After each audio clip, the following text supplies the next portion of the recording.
On the last All Out show, Kanisha Butt stopped by and talked about how her man went on dick strike. Wait, he went on dick strike for a month? It's going on a month. And we went out last night. He took me out to eat. We went to go play pool. We had a good time. I had a couple drinks, and then I get home. Oh, I know you was horny as hell. Oh, my gosh.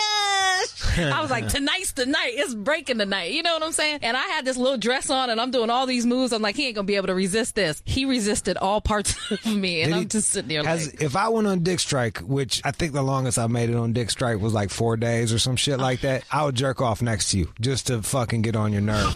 And in the news, we discussed men crying after sex. Never cried. Actually, I'd take that back. I think I was with me and my girl way back in the day was going through a thing, man. Like, we was really going through it. We were deeply in love and didn't know how to make it work. We was like fucking and crying. But I couldn't keep my dick hard. It just fucking, my dick just went soft. Like, I couldn't even keep crying and fucking. I just cried for a while. We didn't make it. I'm 40 years old and I'm single now. And now here's another episode of the All Out Show. What up, though? How y'all doing out there?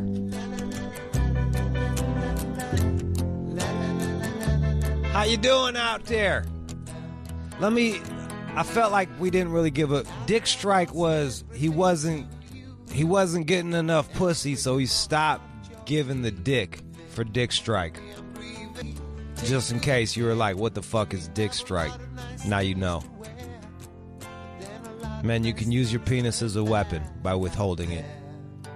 But I don't know if you want to do that. It's like that whole tariff war. It just hurts everybody. But if you can get them to fucking buckle, you get more pussy. The thing is like, people don't like, if they getting it all the time, they don't appreciate it. They don't appreciate it. Then you take it away, and then they're like, hey, I liked that. That's why I be going on vacation sometimes, because I feel like y'all get spoiled. I used to do that shit back in the day. Before they would do reruns and they would just do the show without me, I'd be like, time to make y'all fucking regret the day you've ever said anything mean to me on Twitter. I'm gone for a week. Have fun without me. Ha ha ha ha ha. I remember you as a child. I'm surprised it never backfired. Like, Kanisha never backfired because, like, sometimes you don't give women what they want. They give you attitude. It's like, that's the thing, man. Like, that's what I'm saying. It's dangerous because if it becomes a war of attrition, what do you do if you're like 3 months into it? You know what I mean? And no one's fucking. Like, that's, yeah. Like, you got to be careful if you're going on pussy or dick strike. You really got to be careful. It's going nuclear, basically. Like, that means that you've exhausted all other negotiation skills, tactics, and you're just like, fuck it. I'm fucking going on strike. Boom. Lucky for me, I've been single for fucking so goddamn long. I don't need to go on dick strike. One of the many benefits of being a 40-year-old single man. So I got that going for me. Things are really looking up. Things are really looking up for me. The fuck is this? I'm trying to play it. You want to hear this? You son of a bitch. You know what I fucking hate is on iTunes when you're about to click on the song and then it jumps to the next song because, you know, I can't. I'm not even. Here, I want this. Fuck that. Here we go. Justin Hunte is here. I don't even know what we're going to talk about. Last week we talked about R. Kelly and his 19-minute song where he admitted to nothing and just fucking big upped his dick. Ba-doom, boom. Club Nuevo, formerly known as Timex Social Club, but they had to change their name because Timex was like, nah, I ain't having that. Smith & Wesson had to do the same shit. There was a rap group. It was called Smith & Wesson, and then they had to change their name to Cocoa Brothers. Because Smith & Wesson was like, I ain't having that. You ain't finna do that. Let's talk to Coco in Arizona. Hello? Coco, what up, girl? What's up, Jude? What up, I Coco? love you. How you doing, girl? Hi. I love you, I'm too. good. I love the fuck out of you. I'm Follow you. You love the fuck out of me? Yep. I'm in your bushes right now. I'm looking at you through the window. Oh, I have no bushes. I'm grow some bushes and I'll hide it's all cut up. It's in the desert, baby. Oh fuck! I'm behind the cactus. What you calling about? Okay, so this would be more of like a topic for people to call in on, but I'm headed to the methadone clinic right now. I'm on methadone, and I have no sex drive whatsoever because of the methadone. I'm convinced it's the methadone. Lots of other patients say that happens, but my girlfriends get pissed at their boyfriends on methadone. They think they withhold sex. Or men think we're withholding sex, but we just don't have a sex drive. All right, hold on one second. Will you look up and see if there's any pills for female, like, aphrodisiac pills or some shit to get, like, is there anything equivalent to Viagra for women? Do you have, let me ask you this, Coco, is there an exit strategy for you in this methadone where they're going to wean you off? When do they plan on weaning you off?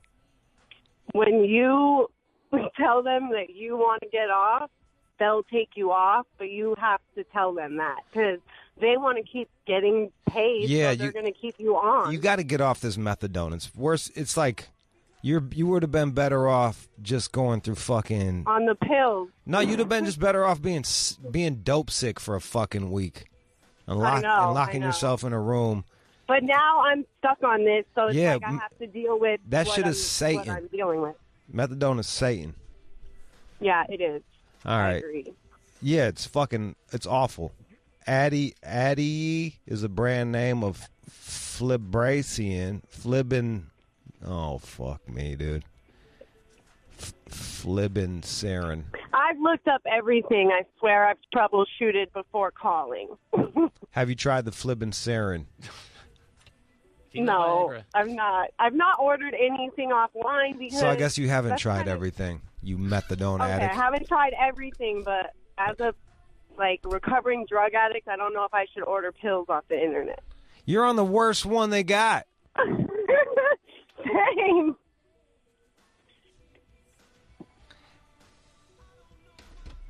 Yeah, you're on the worst one they got, dude. So I don't think it's gonna get any. I don't think you're gonna do any worse than you're doing right now. Okay. I don't like methadone. I don't know much. I'm not a doctor, so don't take my fucking word for that shit. Doctors don't really know about it either. You have to have a DEA license to give it to people. So I've been to the hospital sick from methadone, and even they don't know what to do with me. Everybody I've ever known that's gone on methadone is going bad for them. That's all I know. I don't know any real studies. All I know is anecdotal tales. But it's harder to kick methadone than fucking heroin. So why would you get on something that's harder to kick than the shit that you're already on? I never knew about that when it started. Actually, I was only popping oxys, and the people who told me that it would help obviously were using heroin. So if they would have told me what they were really using, I might have been able to make the right decision. But I thought that it helped them with their pill problems. All right, hold on. Russell in Los Angeles wants to tell me I don't know what the fuck I'm talking about. Russell, go ahead, man. Yeah, man, look.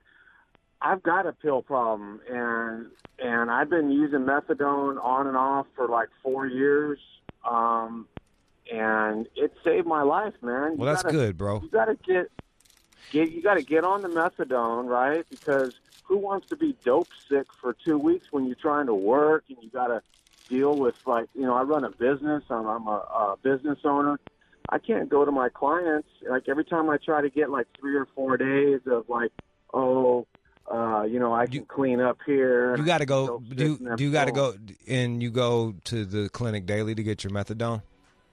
Yeah. I'm doing 80 milligrams a day. And then eventually you get take homes, and it just it takes the edge off, man. Well, when are you gonna stop taking it? Is my question. Well, here's what I do. So I get on the methadone and I get off the pills, right? I'm doing oxys, so I've been doing 10,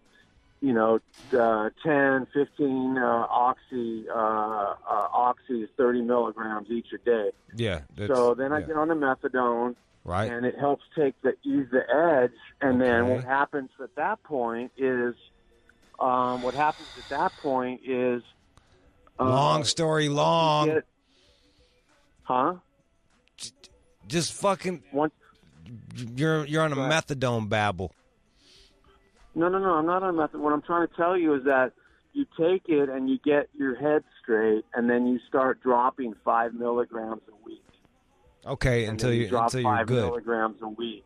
And I've done that a few times, but the reason I go back on pills is because I don't go to, say, Pills Anonymous or Alcoholics Anonymous. I don't, you're isolating, and that's what puts me back on the pills. The methadone Right. is just a It's a Band-Aid. crutch.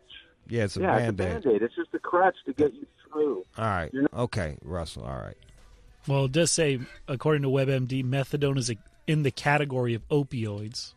I'm not a fan of methadone, and Russell likes it. It seems to be working for him. Everybody's different, but the people I've seen on that shit, this shit is out. This is out cold right here. Let me get on 5. Hurry up. Get off 5. Let me talk to 5. Phil.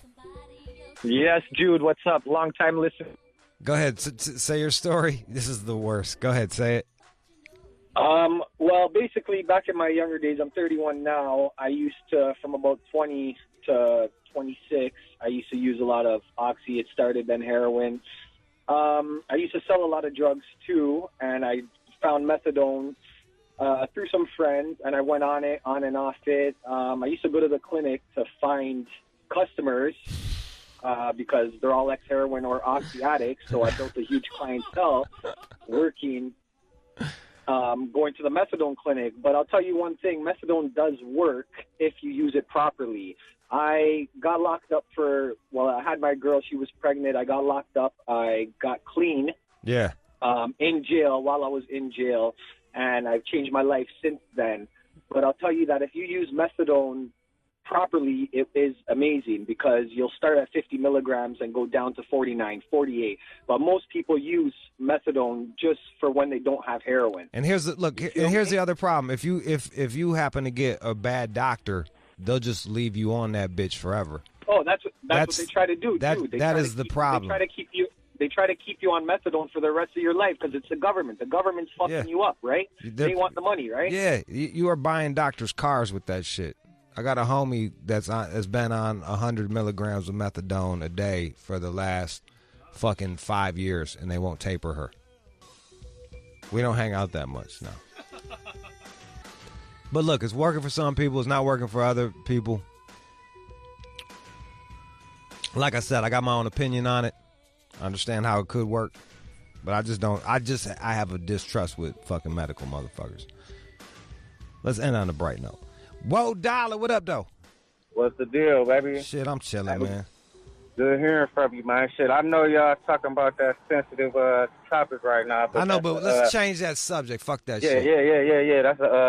That's a sensitive topic out here in Michigan. But everybody's on that motherfucking boy out there, man. Oh yeah. But yeah, man, I just wanted to know, man. You 40? I just heard that when you gonna get married, man? I'll be listening to you all the time.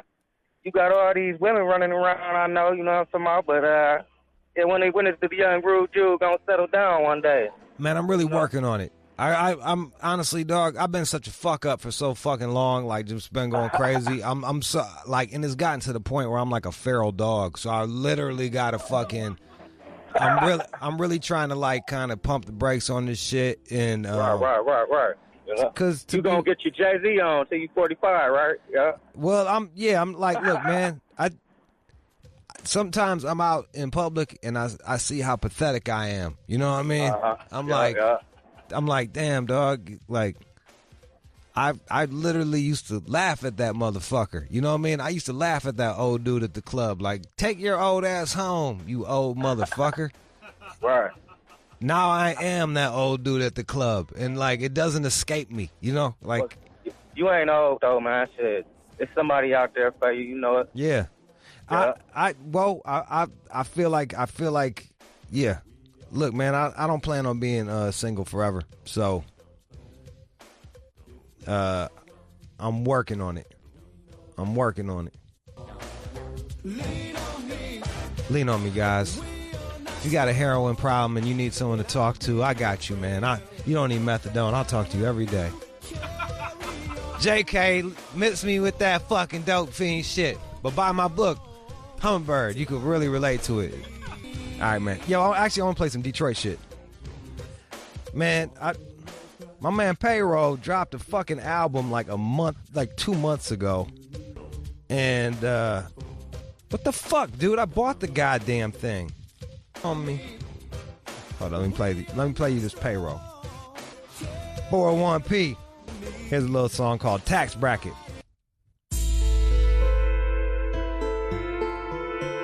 Def Jam Records, Payroll Giovanni, Detroit's own. 401p is the album.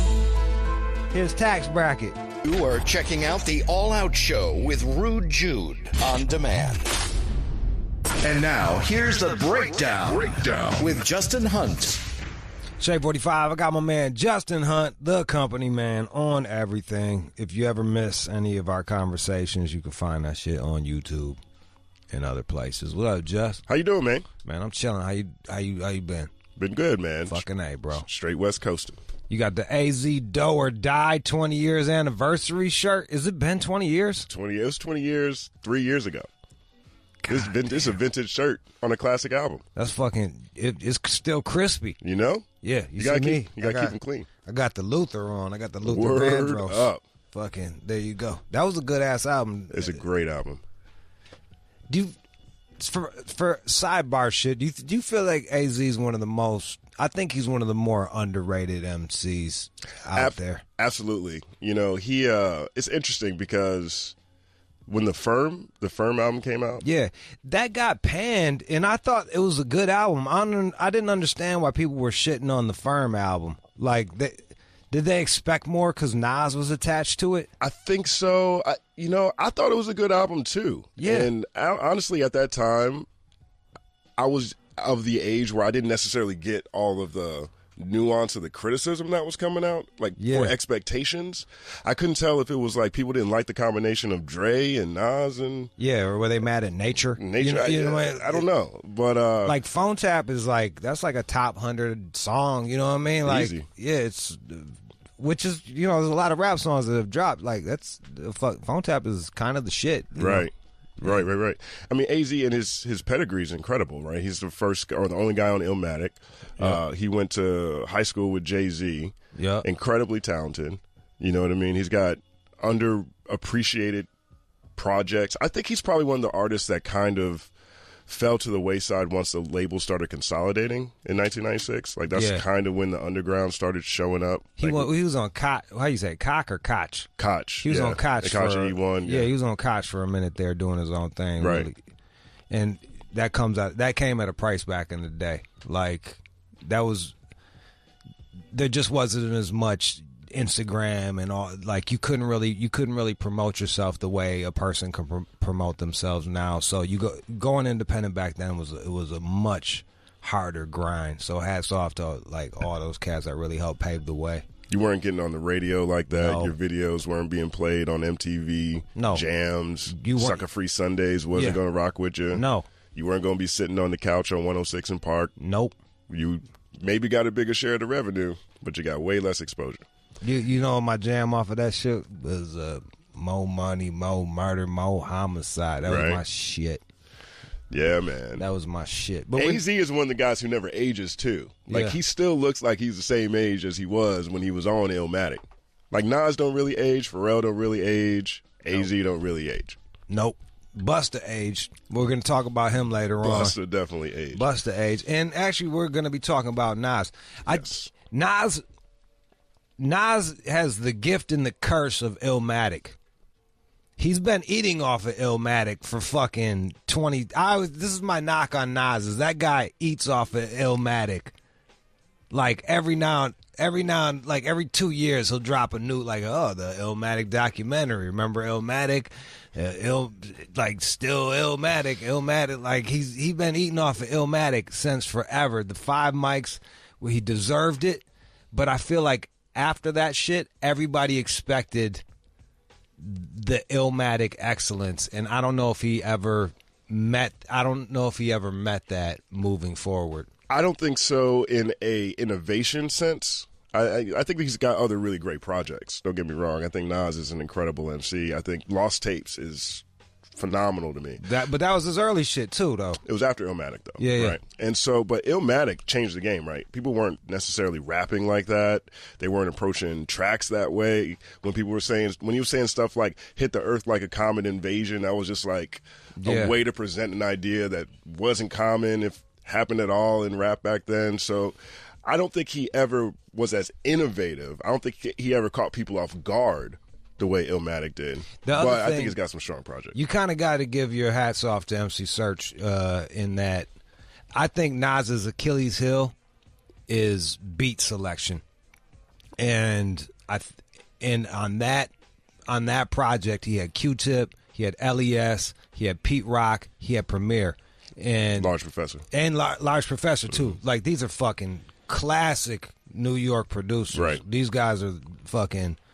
LES, he went on to do fucking Sugar Hill, which was the single for AZ's Do or Die. Right. Like, sometimes you got to know your strengths and your weaknesses, and I think if I was Nas, I would be like, I'm not picking the beats. You guys pick the beats for me, and I'll just bust on them bitches. You know what's real interesting too, though, is that Illmatic was the first time a rapper rapped over beats from producers from other crews. Like, that wasn't a thing, right? Like, I never thought about that. Like Premier, you know, and Guru. Yeah. Premier came over. You know, Q-Tip, Tribe Called Quest, Tip came over. Yeah. You know what I'm saying? That didn't happen before Illmatic. And that's one of the things I give Search a lot of props for in terms of structuring that project. That changed the whole thing. Being able to bring in the different producers. Everybody had their own in-house guys. And still have a sound that blended well together. The structure was still sound with all those different producers in there. And it did create a classic album. Yeah. And he was smart. He did 10 tracks. You know, he didn't overdo it. He just had 10 fucking super solid tracks. And he had a nice buzz on his name and went 5 mics. And then after that, it was just like they held him to this standard. And well, after that, he started selling records. Yeah. Like, he got his props in the beginning, but he didn't have hits. Yeah. Which I think is always a challenge for any artist. Like, after you get the respect, you kind of want, you know, the money. What was his big like, If I Die Tonight? Or If I Rule the World, the next one. If I Ruled the World, yeah. And then Street Dreams, It Was Written. A lot of people look at It Was Written as a classic album as well. I fuck with It Was Written. One of my favorite Nas song off of there was actually Nas, and it was off a Sting sample of the Message. Is that the name of it? Bum, bum, bum, bum, bum, bum. I love changes, stuck changes, and best friends become strangers. Like, that shit is, you know. It's a really great project. Yeah. You can't knock on it. Yeah. You can't knock it. So, you know, but I think every artist gets to that point. Like, after you become the nicest guy in the cypher, right, you kind of want to have pop the most bottles at the club. Yeah. Yeah. At some point, maybe you want to buy a house. Yeah, it's like, what's the point of being like fucking like the illest MC and I got a rental? You know what I mean? Like what's the point of like, yeah, I got the best bars, but I ain't got a bar in my basement. You know what I mean? Like, so I understand why he wanted to appeal to people, but even like Stillmatic, like, I can't listen to that. Like, I bought it and I was like into it, but I never go back and listen to it. Me neither. Like Poison, it makes me want to stab myself in the eyes. It's like, fuck. It's like there's certain, like, yeah, I really liked it at first, but then after a while, it just got grating to me. And I feel like his first few albums weren't like that. You were telling me that his last album with Kanye West, who is in his own right a super fucking producer, he was a big part of Jay-Z's classic album. What was it, The Blueprint? Yes. And amongst other albums, the album that he did with Nas didn't do well. Yeah, in terms of critical response, Why? The critics did not like this project. What was their criticism of Nas's album? One, I feel like that it is, well, based on a number of different reviews, it's some combination of it's too short. This isn't necessarily the type of album that we like to hear from Nas. It's only 7 tracks. Nas is a conceptual guy. Right. We like to listen to Nas for his big picture ideas and his big picture. He did the backwards rap and shit. That shit was dope. I mean, everything's a concept. Hip-hop is dead. You know, now I'm rapping with a Mrhbee. Right. Oh, we got the nigga album now. You know what I mean? Like, Nas has been a concept guy for a long time. You know, I Gave You Power. He's rapping about guns. Not a lot of that on this. 2, it's also it's kind of split. Like, there's some socially conscious songs at the beginning, and then there's, like, these raunchy songs, club songs kind of at the end.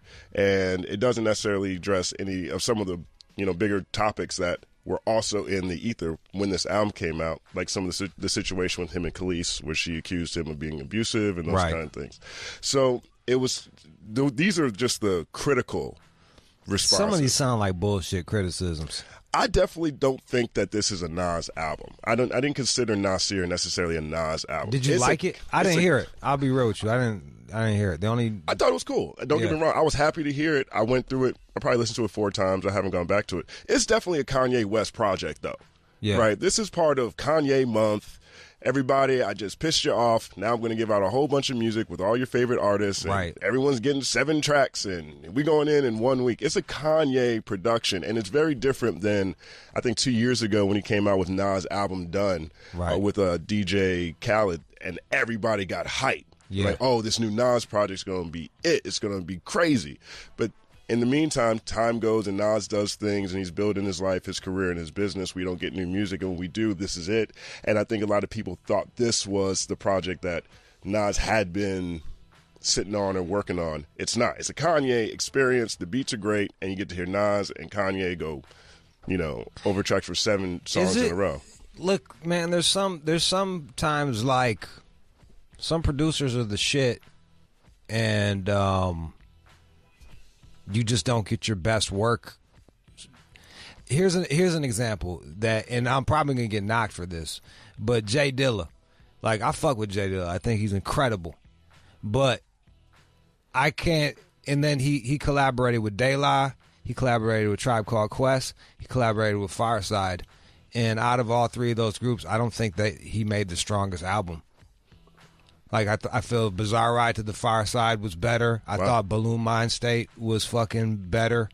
And I thought that the first 3 Tribe Called Quest albums were better. Mm-hmm. And that's not a knock on Jay. That's not a knock on Dilla. But, like, sometimes just, like, fucking rappers are, that, you know, you can only go so far on a person's beat. Right. Do you think that was the case with Kanye West and Nas? I think that, for me, more so, I think it's just too truncated, right? Because what does truncated mean? It's just like shorter. Okay. It was just like, you know, like Nas is, again, his shortest album is Illmatic. It's 10 tracks, really 9 if you take out the intro. And but there was still, you know, a cohesion there. And everything after that, you know, has lived in this space where you get really fleshed out ideas and narratives and stories.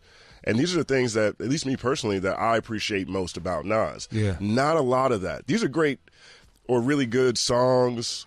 The beats are great, you know, that kind of stuff. But it's not what you sign up to hear Nas for. He doesn't sound as vicious. It doesn't sound like it was as intentional.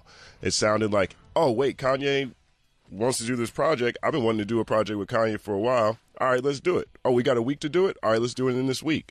And they're that talented, and they can make something that still stands out. But in terms of his own catalog and probably, you know, what most people expected, let me ask you this. I don't think it's there. Do you think people, because a lot of times people will shit on a project and then 15 years later you go back and re-listen with new ears and you're like, hey, this was pretty good. Like this is like, people will shit on someone's project because they had, like you said, he's not talking about Khalees, and I expected this, and I wanted something longer. But then once you subtract all of these expectations and just listen to the thing for what it is, do you think that they will be more forgiving of this project. I don't think so. You think no shit? Yeah, I don't. And Okay. the reason why is because it reminds me a lot of stuff that people didn't like about Nostradamus, for example. Like it was just kind of random. Was Nostradamus?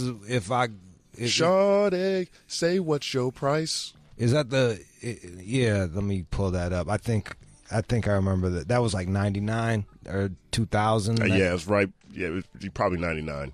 That feels like 99. That album felt like can someone pull up the Nostradamus for me? I felt like if that was the one, it did feel like it was all over the place. Yeah. And like I wanted to really bump that one. It was at the track with Aaliyah. He had the Aaliyah track on that shit. Yeah, I think the Aaliyah track. No, Aaliyah was on the I Am track. Okay, maybe that. I think. Nostradamus had what's that song? You're a big girl now, fully grown with your hormones now. It was just kind of weird, you know what I mean? And I'm not putting this in that category, but this is getting ratings similar to Nostradamus, and in my opinion, it's just kind of track listing. Random in general. In terms of what we expect from a Nas project. And even with as short as it is. Now, don't get me wrong. These aren't bad songs to me.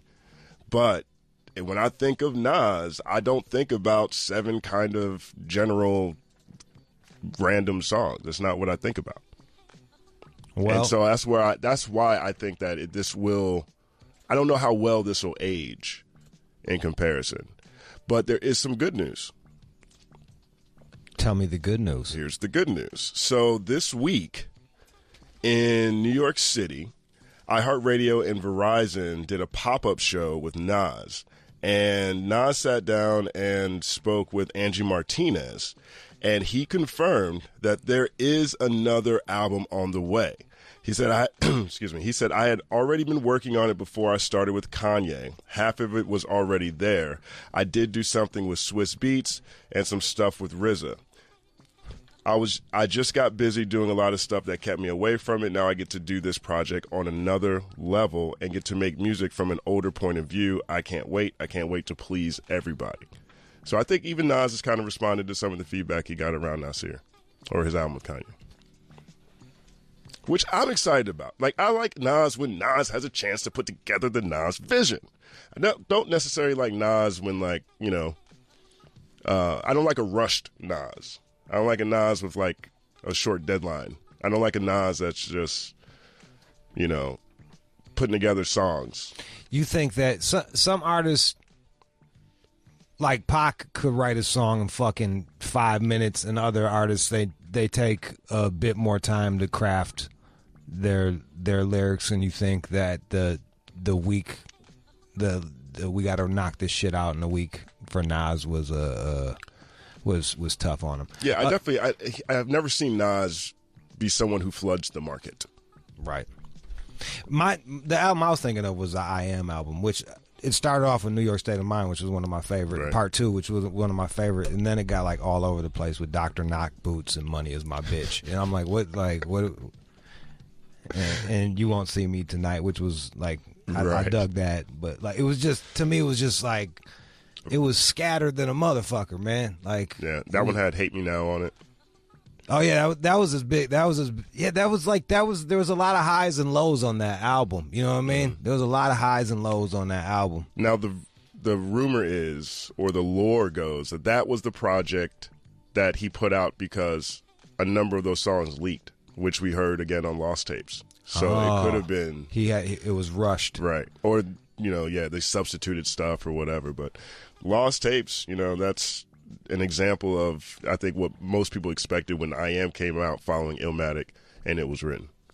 It's like I said, I feel like it's a double-edged sword. I think he gets a lot of leeway because of Illmatic, and he is held up they'll give him a lot of wiggle room, and other people will fucking criticize the shit out of him because they expect an Illmatic every fucking time. Yeah. So you got these two different types of critics that are like, he can do no wrong because he had the 5 micer, and then this one isn't a 5 micer. Fuck this one, and they shit on it.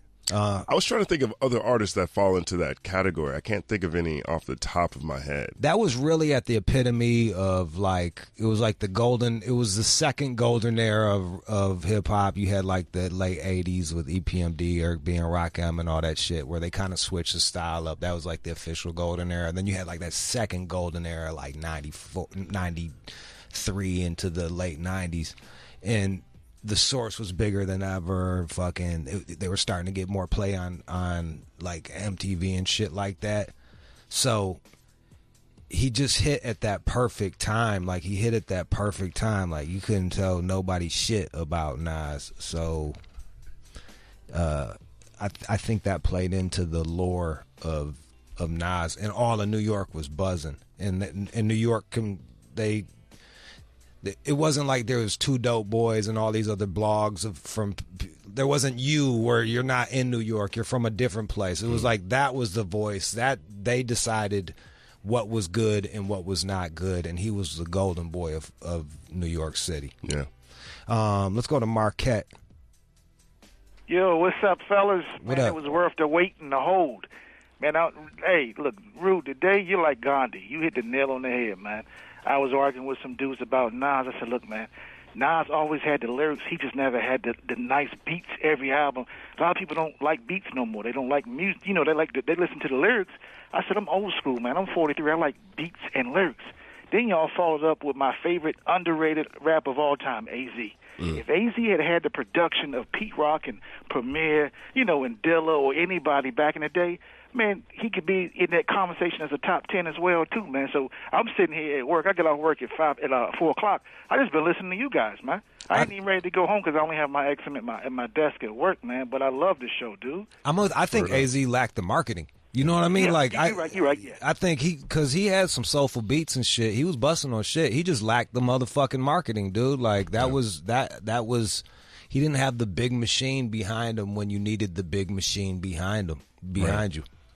Yeah, I mean, at that point, too, like, rap got so big, so fast. By the time you get to 96, like 97, 98, that's shiny suit era. That's when cats were millionaires and really, really flexing. You know what I mean? Like, yeah, and, you know, got the payola and shit, like Master P's fucking...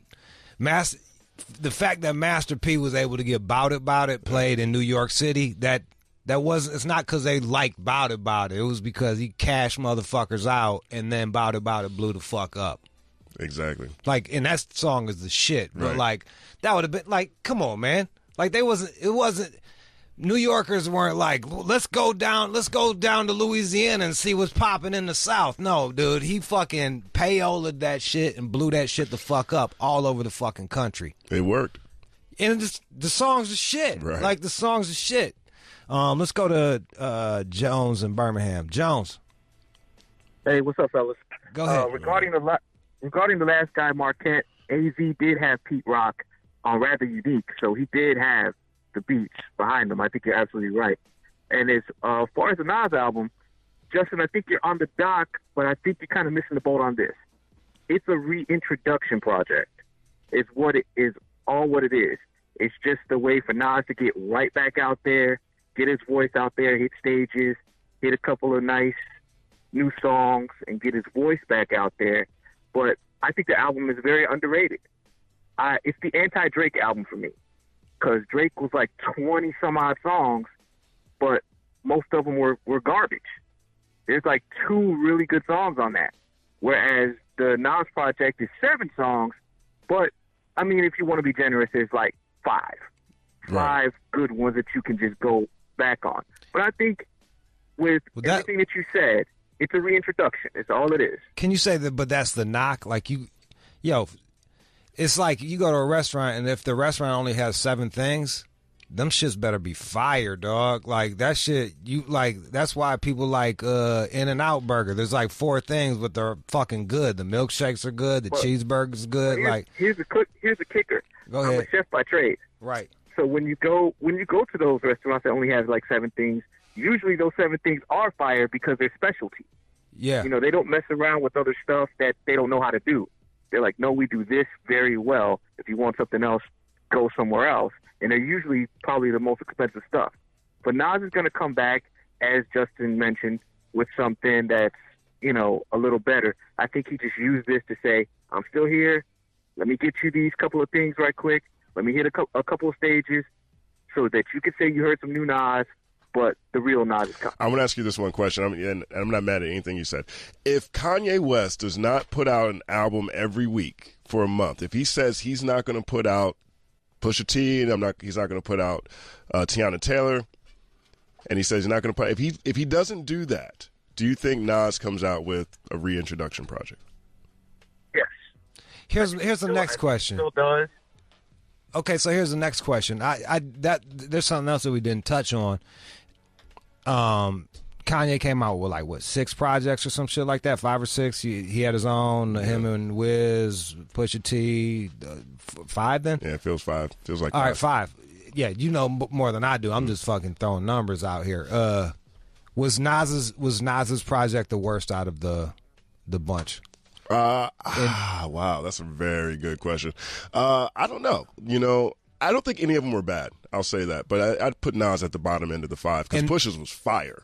Yeah, that is. He's not just being compared to himself. He's being compared to the other 5 projects. So like, if you're only better than Tiana, or if you're only better, and I don't even know if he is, but if you're only better than fucking one of the other people, suddenly you've lost your shine. You know what I mean? Like you've lost your shine, and that's kind of what I'm saying. Like, once we take a step back 10, 15 years from now, you're not going to be comparing them to all the other shit that dropped. Perhaps people will look at it in a different light. I haven't heard the album at all.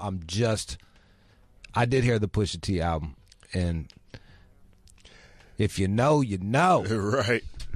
It's interesting, man. The only one thing that does stand out to me again is, and I'm only using Metacritic because it aggregates reviews across platforms.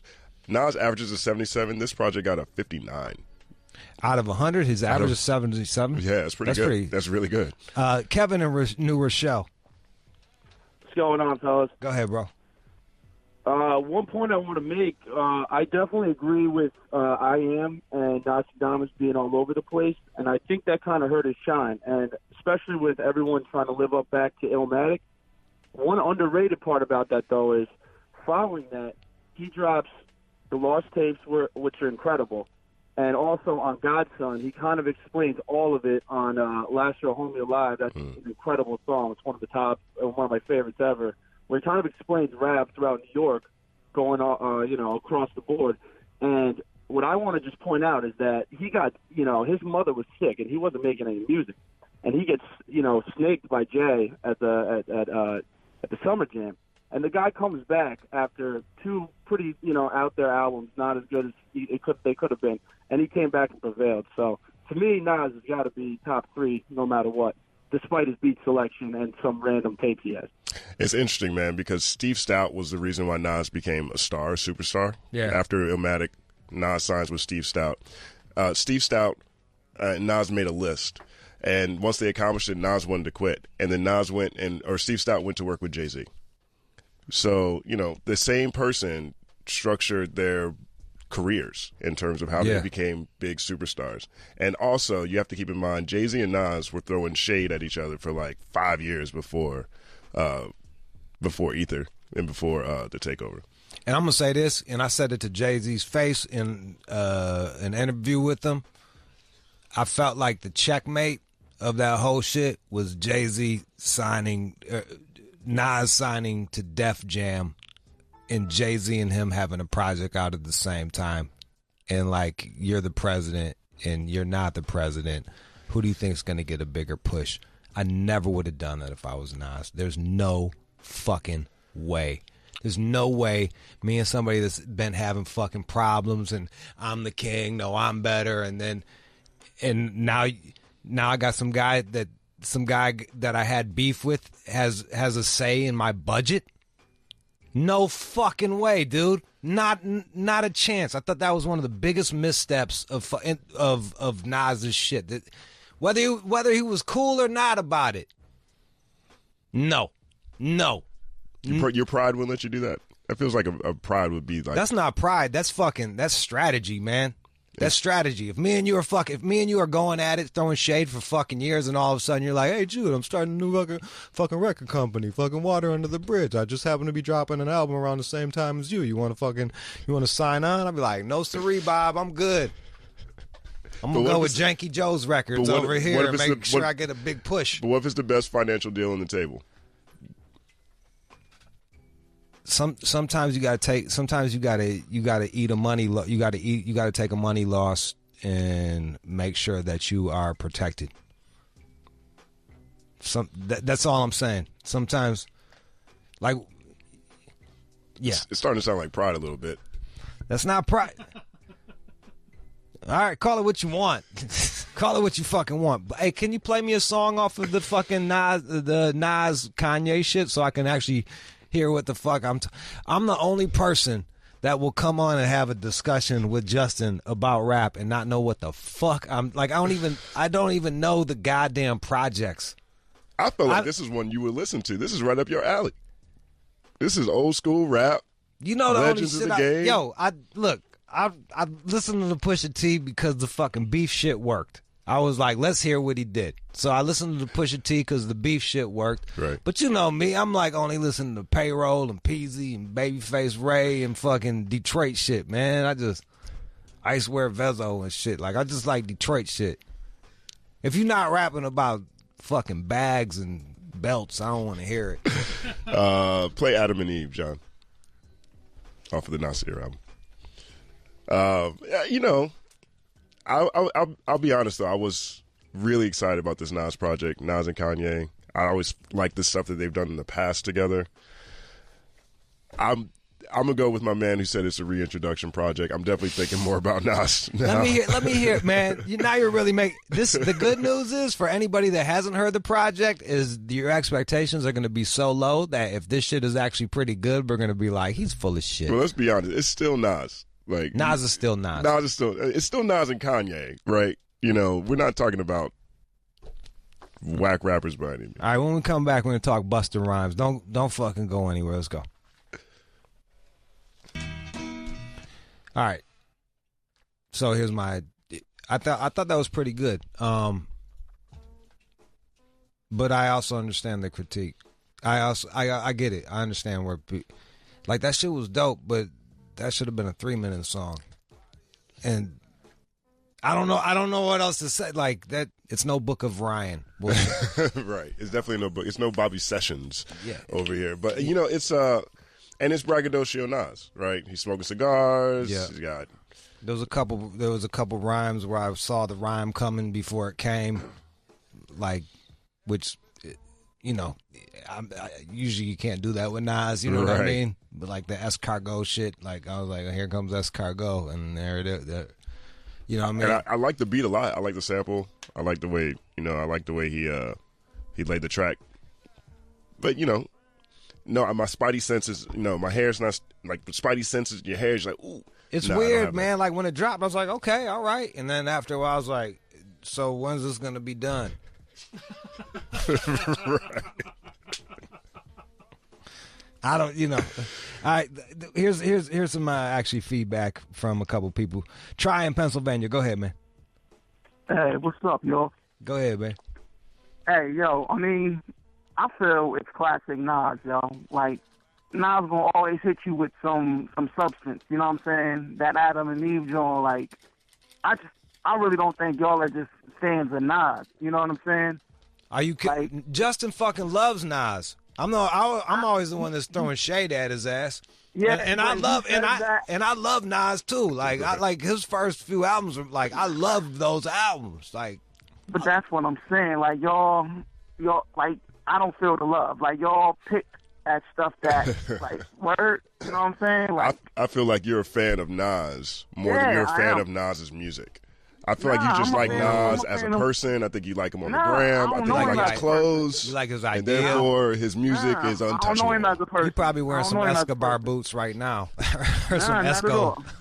Not at all. I got some J's on, my guy. I'm playing with you, I'm just saying. I'm cool. Yeah. I'm just saying, like, you know, like, it goes back to that whole Jay-Z line when he said Nas had one hot album. Like, y'all pretty much have been running with that. But to me, the only somewhat kind of off album Nas had was Nostradamus, and that was just because y'all say you place such a high expectation on it, but you go back and listen to it, like that joint wasn't all that trash. You know what I mean? He was doing music that I guess the masses wanted to hear, like that "Owe Me Back." Like, yeah, he did that for the radio.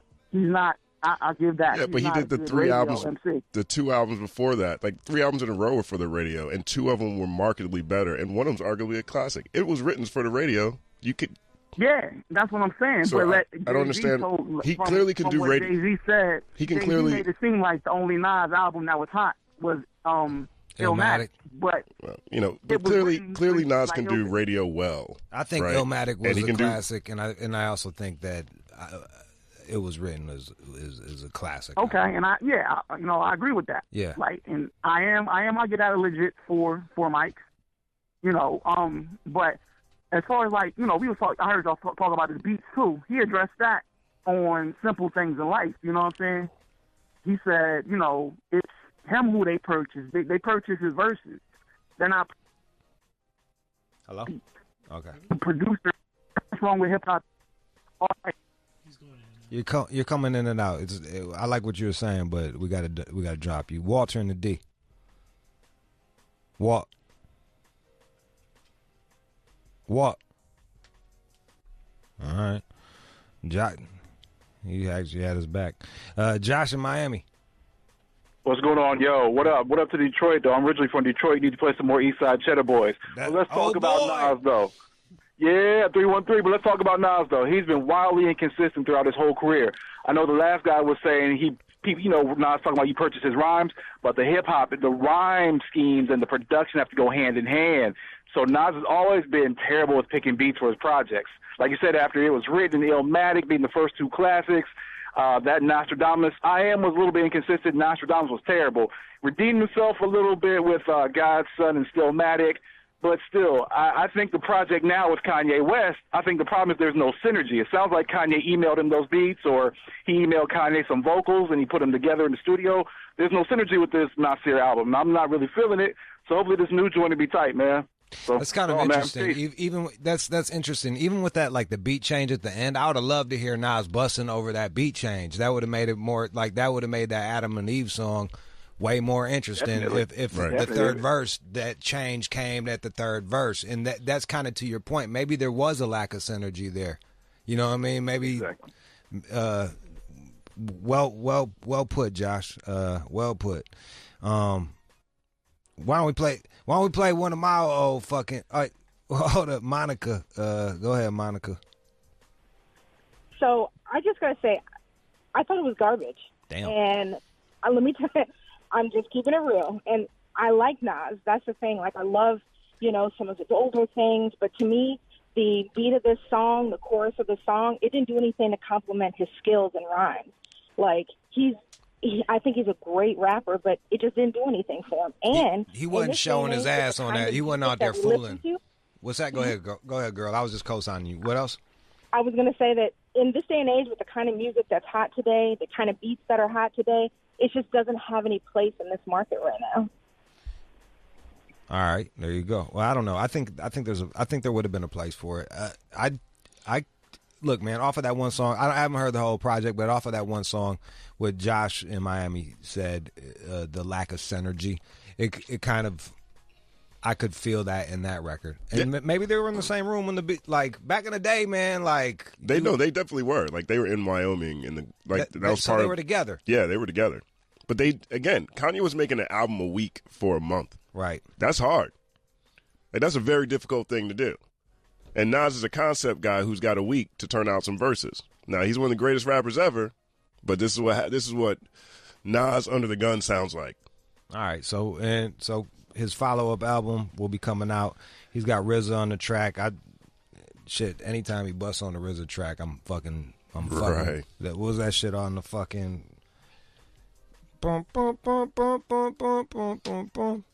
With Ghost. Oh, yeah, the Ghostface joint. Yeah, and that Ghost and Ray shit. Fucking, man, that was good. I don't even know if that was. Verbal Intercourse? Yeah, Verbal Intercourse. Did RZA do that beat? Yes, sir.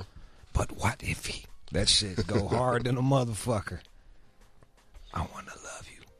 Hey, pull that shit up. Verbal intercourse. Verbal intercourse. We'll play that, and then we'll talk Busta Rhymes. We got some second golden era classic news story rappers today. Yeah, look at that shit. For all you fucking old-ass 40-year-old fucking over-the-hill motherfuckers. Too old for the club-ass motherfuckers. All right, you got that verbal. Like, here's something that you might be looking forward to. This is Nas busting on the motherfucking RZA beat, and it's really good. No chicks, no chicks, y'all. Check it out, y'all. Fly wonderful, yeah, y'all.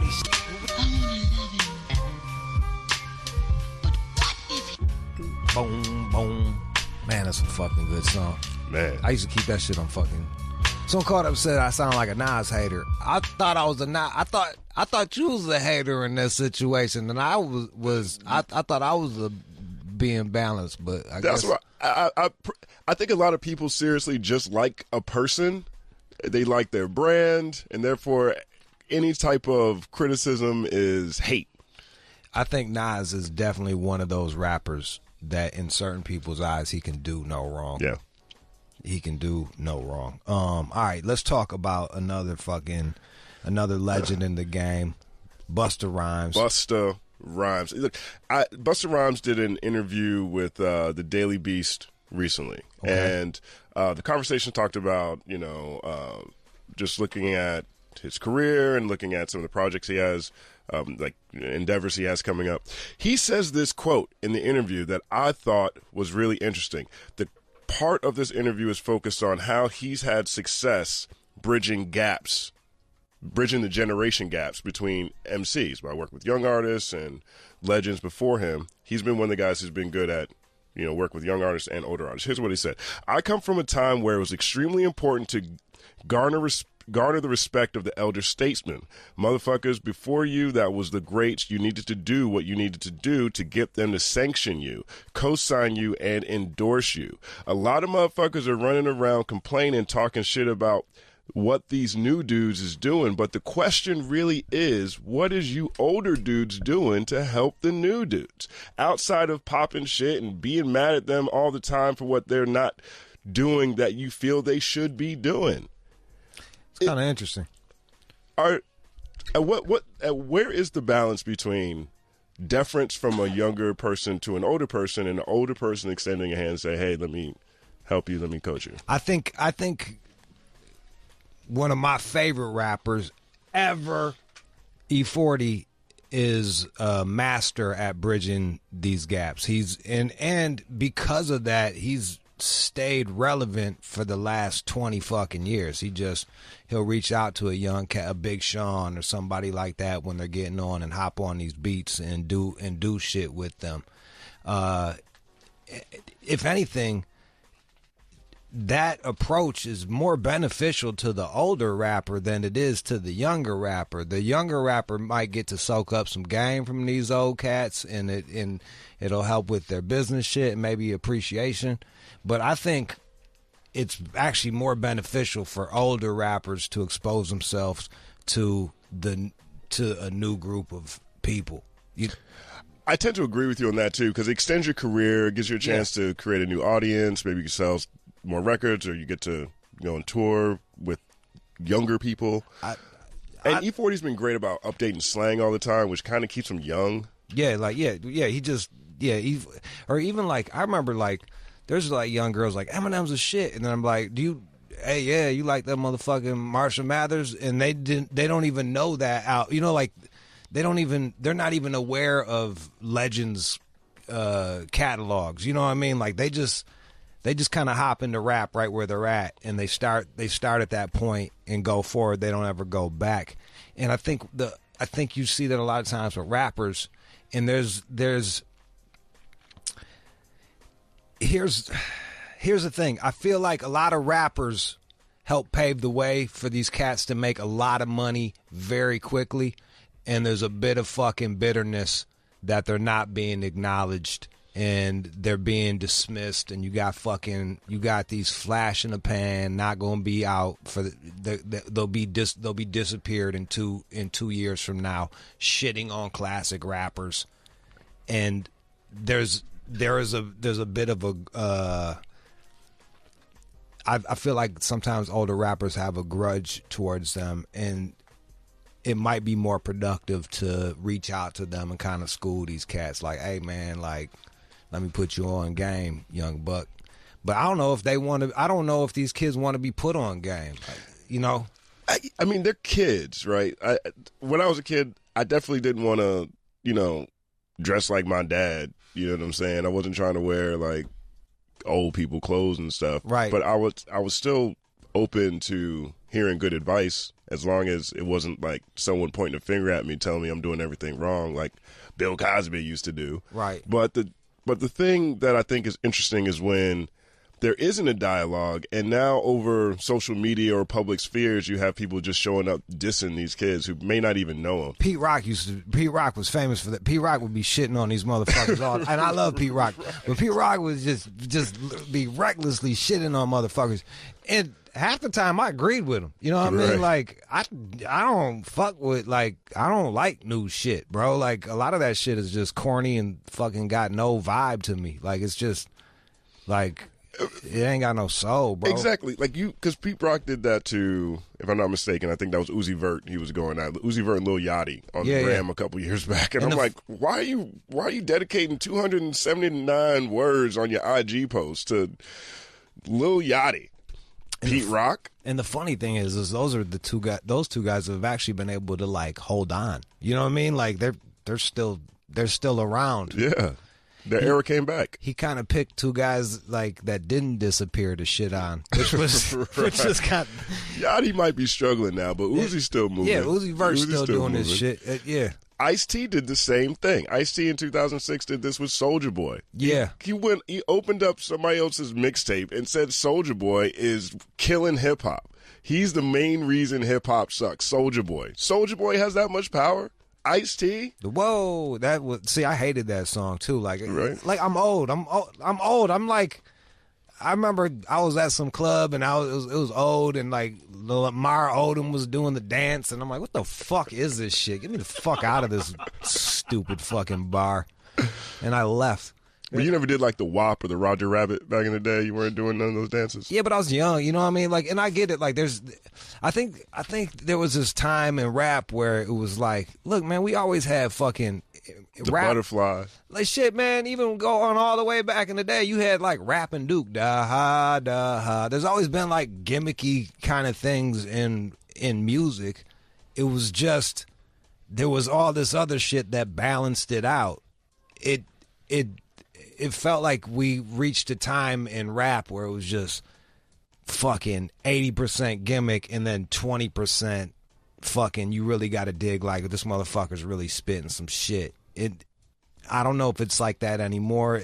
I feel like it's balanced out a bit more, but there was a during that whole ringtone era, the ringtone rap era, it really felt like I was just being pummeled by just garbage that was made for fucking 12-year-old children to put on their phone. That Laffy Taffy? That was one of the ones I was thinking of off the top of my head. Yeah. That's a colorful song, chicken man. Noodle soup. Chicken noodle soup. Chicken noodle soup. It's like... with a soda on the side. I've never had chicken noodle soup with a soda on the side. That's not even a combination I've had. I usually get soup when I'm sick. I don't drink soda when I'm sick. Bro, you get a slice of pepperoni pizza with a can of Coke, and that shit is delicious. But like chicken, that makes sense. So like, look, man, I think Busta Rhymes is right, and it's good for fucking rappers to reach. You look at rappers that reach out to young people and fucking do shit with them, and it is beneficial for their career. Now, here's a recent example that I thought worked out pretty well. All right, J. Cole, K.O.D. album, my favorite album this year. Yeah, you know I'm super critical of J. Cole. You hate J. Cole. I'm critical of J. Cole now. Yeah, you're like, he's bland as shit. Sounds like a regular rapper from the 90s to me 90% of the time. This is in that 10%. I think this is the best album this year. The last song on the album is called 1985, and it is a song that is talking to Lil Pump and talking about how he needs to remember that he's got to keep getting better as an MC, or he's going to end up on Love and Hip Hop, and you got to get off the drugs at some point because you're going to end up being wasted and washed, right? Yeah. And so that became like a viral conversation throughout the year. J. Cole reached out to Lil Pump, sat down for an hour-long interview on his YouTube channel, and they bridged the gap. I think that's a good way to do it, right? He made a song that wasn't necessarily mean-spirited in his critique, as opposed to screaming at Lil Yachty on the gram. He invited him to a conversation, and they shared perspectives. And at the same time, their audiences overlapped a little bit more. I think that's a good way to do it. I think Busta's got a point, and I wish more artists would take that approach. The funny thing is like you point to J. Cole, and to me, he's a young rapper. Like, that's the crazy shit to me. Like, I don't even think he's an old head. To me, he's relatively, I know he's been around for a minute, but like, I'm so fucking old that like, to me, he's like, I feel like he's one of the newer cats. I feel like he's over 30 now, though. So there's, if that's he's 33, right? Yeah. So there's definitely 18-year-old rappers. Yeah, I guess you're right. Yeah. Look, man, rap is, it's like in its 40s now. You know what I mean? Like, it's in his 50s now. Yeah, so it's been, damn. It's so, you can go see PE. They just put out the project Prophets of Rage 2 years ago with Rage Against the Machine. I meant like it started, 77, 78, like all that rapping over the disco tracks and shit like that. And now it's just 40 years later, so there's gonna be. It's gonna branch off. There's gonna be different genres. There's gonna be people that fucking exploit it. There's gonna be people that push it further, and that's just what happens in all music. Like, that's what happens in all music. I think it's important that. But I just know what it is that you're listening to. That's all I'm saying. Like, okay, this is some exploitive ass fucking. Setting rap back 20 years ass shit. Fucking garbage. Fucking whack ass shit. And another shit, I'm like, wow, this is really pushing it. This dude is really spitting. Like, this is an interesting approach. Yeah. Or like, damn, this beat selection is dope, or the way they're changing it up is cool. I really like what they're doing with it. But the crazy shit is these motherfuckers, they're so young, like they don't even realize the cats that they're they're listening to motherfuckers. They don't even know the dudes that they're biting off of. You know what I mean? They think that they're coming with some real shit. I haven't aired the interview yet. I had a young cat. I forgot his name, but he was like, he's got a song called 25 Lighters, and I'm like, yo, so is that a nod to DJ DMD? Nah. And I'm like, then are you biting? Nah. I'm like, it's one of the two, bro. Like, you pick one. Like, and then, like he had his own deal on it, but it was. He thought he was brilliant. He thought he was innovative. I'm like, you're not allowed to say 25 lighters on your dress. Like, you didn't come up with that. Like, you're either ripping them off or it's a nod. So I would go with it's a nod. You know what I mean? Wi-Fi's funeral. Oh yeah. I might even fucking. Oh, word. Yeah. Seemed like an all right guy, but you know what I mean. But like, I think that's just young, and that's just. I understand how older cats can take that the wrong way. Yeah, but they're the ones with the perspective. That's my problem with it. Like, at least kids can feign ignorance. You're young and dumb. You don't know nothing. These are people who actually grown up, experienced life, accomplished stuff, achieved stuff, probably got their own kids that their parents to tell them how to be a good person, showing up on the gram and kicking the little kid in his lunchbox. You gotta be better than that. Look, man, let's go to Keshawn in Dallas. Go ahead. Yeah, so I'm 22 years old. I just wanted to put in on what you were saying. My cousin, he actually is like around like 32, 33. He puts me on like all the old music, so he kind of gives a helping hand. One of my homies is a rapper, so we always go back and listen to all the old cats and actually go deeper into what they actually be rapping about, getting samples from them. I'm like, some people my age, they all into the new stuff that's not really popping like that, really. Like, it's not, you don't have no substance to it. It's not no emotions or nothing. It's just, they're doing it just because. And yo, like some cats, like that one dude from Long Beach that was like, I don't listen to none of that shit, and everybody got all mad at him. I forgot his name, but Vince Staples. Yeah, and then I went and listened to the song. He was good. You know what I mean? Like, you don't have to be knowledgeable to be good, to be creatively good. You know what I mean? Like you can be ignorant and be good at some shit, but if you ignorant and bad, I'm gonna take a shit on you, bro. Like, I'm gonna fucking shit on you. Anthony in North Carolina. Yo, what's good, fellas, man? But first off, I want to say, you know what I mean? I feel like with these new age rappers, bro, the rhetoric is it's the internet, man. Like a lot of these 12 to 14-year-olds, we got access to the internet, and they looking at these dudes like what they saying is knowledgeable. But the truth is, like people go in the club, man, they don't want to hear none of that Nas and shit. You know what I'm saying? I think it's just a shift in culture, but it's just a trend. You know, in 5 to 6 years from now, Lil Uzi and all these dudes, they're not gonna be around, bro. You know what I mean? Like the J. Cole, like what he was saying on that 1985. Man, I'm telling you, it's true. Like these dudes, these Lil Uzi verse, these Lil Pumps, it's just a trend. Look at Soulja Boy, man. Like, you know, he came and went. Now he a struggling artist. You know what I'm saying? I think Lil Pump, all these dudes, they're not gonna be around for long, bro. What do you think? My sister went off on trap music. She had to do a photo shoot and it was playing trap, and she was like, "This is fucking awful." Yeah. Like she was like, "This is bullshit." They're rapping about bullshit. They're rapping about negative shit. They're rapping about fucking self-destructive, and there's no all they do is grunt on the fucking track. She was like, all I heard was grunting and them rapping about stupid fucking things. And I was like, I never really thought about it like that. What do you think about that? Is that like some old person get off my lawn shit? Or do you think that they're really perpetuating like fucking self-destructive negative behavior more so than ever? I think it's both. I mean, if you're talking about the style, I mean, you can go. I'm not upset about the style of trap. You know what I'm saying? That's like African rhythms. That's like chanting. But like, you know, it doesn't have to be trap to be destructive either. Right. So that's kind of where I'm at. All right. 888-742-3345. Not Roy in Ontario. Hello? Go ahead, man. Hey, no, I'm just calling to say about the changing of the guard. Drake did it best, if you ask me, when he asked Wu-Tang if he could do Wu-Tang forever. There's not too much of that going on out there anymore. These guys don't take the time. I'm older. I'm 40. I love my hip-hop. I don't listen to too much new stuff. It's still all old jams from the 90s, early 2000s, just because the product putting out is YouTube sensation. It's just flash-in-the-pan type garbage. It's kind of funny. Someone else, JD in Miami, you were talking Drake, too. You said he bridges the gap. Yo, yeah. I was just saying, like, I don't know if Justin knows. Well, Justin does know, but basically, I feel like he does that with younger artists. Like he'll put other artists on his songs, or he'll be featured on other artists' music. But they're usually a younger crowd. Like you got the Lil Baby,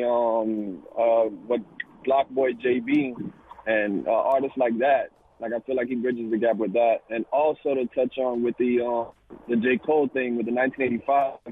I don't know if you heard this young dude named YBN Corday, but he had a response to J. Cole's song in regards to that, basically speaking from the younger crowd to the older crowd. You should check that out too. What was the gist of it? The song? Yeah.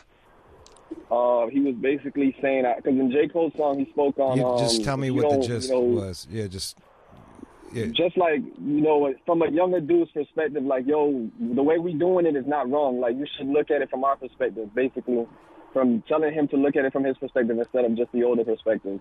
And like, look, to be fair, every generation coming up, they, you know, like to point to rock and roll, like in the 70s, it was like motherfuckers was, you had to kind of be good at playing an instrument. You had to be able to play. Like you had to be able to play. And the response to that was punk rock. Where, like, they couldn't play for shit. It was all emotion. You know what I mean? Like, these motherfuckers could not play. Like, they were not aficionados. They were just, it was like raw emotion. So it's like the next generation is always bucking against the last generation, you know? I think the irony of, like, kids telling adults, or at least with the example he just gave, saying, hey, look at it from our perspective. J. Cole was in your shoes. And J. Cole was that perspective. He was the young rapper coming up at one point. You know what I mean? Like, the kids haven't had a chance to be old yet. Yeah, and a lot of cats, they don't know what they don't know. You know what I mean? Like, I don't know what I don't know. Like, they don't, Right. If all they know is what they listening to, then how can they give props to fucking Cool Herc? You know what I mean? Like, right. Like, but, and I don't even know if it's up to them to educate themselves on the history of rap. It might be beneficial, but I don't know if it's the only shit I ever take that I don't like is when they're dismissive of the dudes that help them get their motherfucking paycheck now. That's where I draw the line too. And truthfully, rap is so much bigger than hip hop. Like, I can't expect you could be a rapper now and not care, not know nothing about hip hop, and just be like, I want to rap and I like these songs. But when you're disrespectful to people that, and that came before you that do this to some capacity, you're just dismissive of what it is that they accomplish and call it old and busted. Yeah, then you kind of like then I understand why the old heads is like, man, fuck you, bitch. You wouldn't be getting a check if it wasn't for me. Then I'm a little bit more okay with Pete Rock screaming on the gram. Here, I'm gonna play one of my favorite verses from Busta Rhymes, since we were speaking on him, and it's not even the whole song. This is what he does on Leaders of the New School's second album, The Inner Mind's Eye, Time, and it's a classic material. You are checking out the All Out Show with Rude Jude on demand. And now, it's time for News from the Chin with John C. Matthews.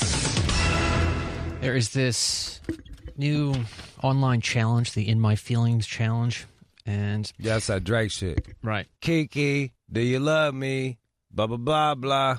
Have you been watching? Doobie. Have you been watching this? I don't even know the whole song. I just been watching the challenges. I actually just posted a challenge today.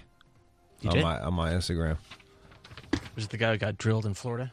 No, it was another dude. He played him. He was like, my man hopped out to do the online challenge, and he started dancing. He was in the passenger seat, and the dude started speeding up to drive away from him, and my man was like chasing him. And then he hit the brakes, and my man flew through the window of the open door. That's really dangerous. You can really fuck yourself up. John, you be saying the dumbest shit. That's really dangerous. I mean, you see this guy. So this is on tape. Yeah, Jalen Norwood. He's 22, and he was supposed to hop on top of a car, and then he slipped, and then just got creamed butt. So let's watch him do his thing. Hey. Kiki, do you love me? Are you riding? Say you never leave from beside me. 'Cause I want you and I need you. Oh my He's gosh. okay. Oh my gosh. Whoa. So he's got a little script He out. got hit by a Volvo. Why are you laughing? I thought that was pretty intense. No? That's pretty good. Oh, come on. I felt that at my desk. Are you riding? Say you never leave from beside me. 'Cause I want you. He got low on it. Or is that a sob? Can never tell the new ones apart. It was bound to happen. He's okay. Yeah, you look fine. Kiki, do you love me? The craziest shit is that's a man. Like, why do that? There's billions of people doing the fucking challenge. Everyone, like, if you type that shit in, it's just a gang of motherfuckers doing the challenge. How many views that thing get? Probably like 1 million or some shit. That one, I mean, it's receiving so much attention. Yeah. Jaylene, what's he got going on there? 48,000. That's it? Well, it's... All right, I'll post it. I'll post it and tag it back to my man. But now, authorities throughout the country are warning people not to do this. Not to jump out of their car in traffic and dance? Right. Saying, please don't do that. Makes sense. You gotta give it to Drake, dude. I'm not sure, but I'm guessing they came up with the idea of the challenge before they dropped the single. Then they had a couple fucking I'm guessing they had some influencers do that shit, and then boom.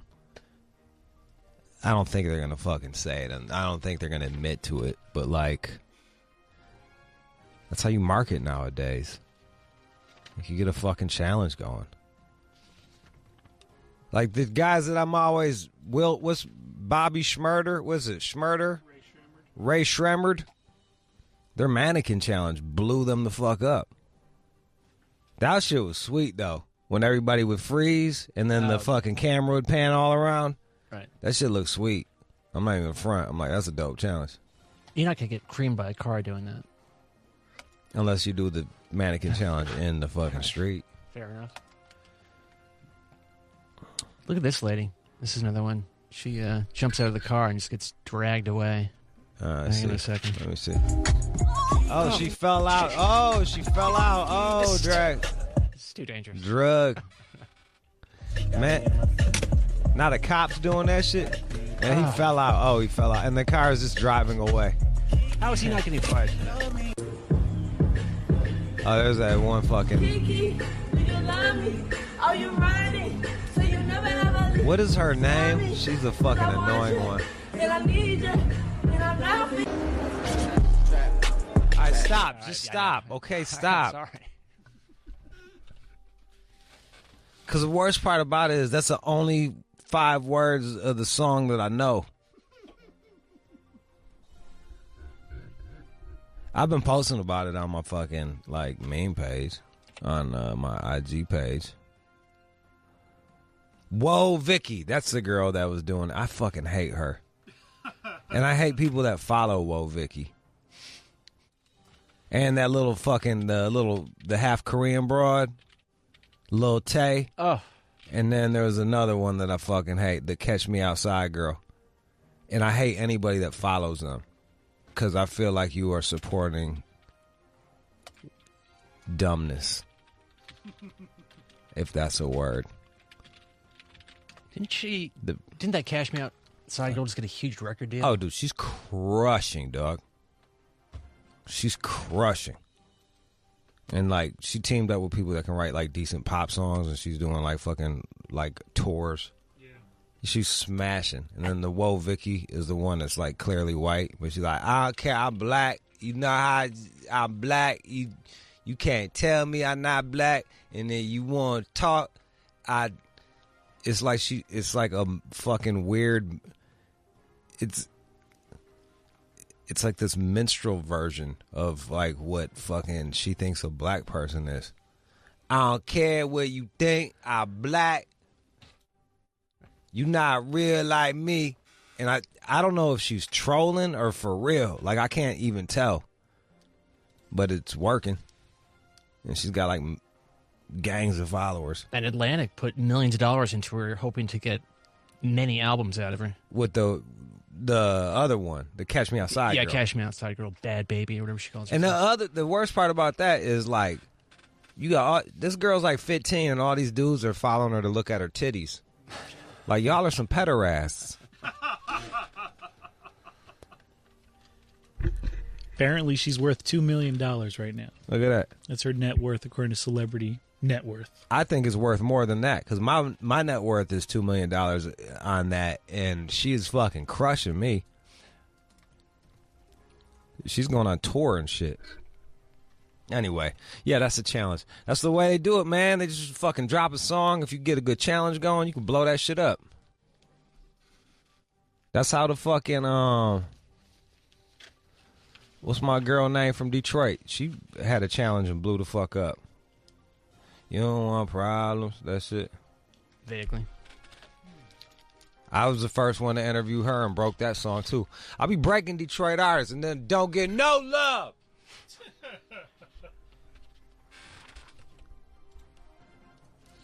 And then the station don't pick them up until fucking I'll break them, and then the station won't pick them up for 3 months after that. Yeah, I'm bitter.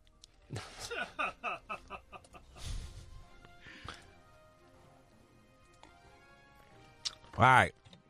There's a guy. So the guy got hit by a Volvo. But he's okay. All right.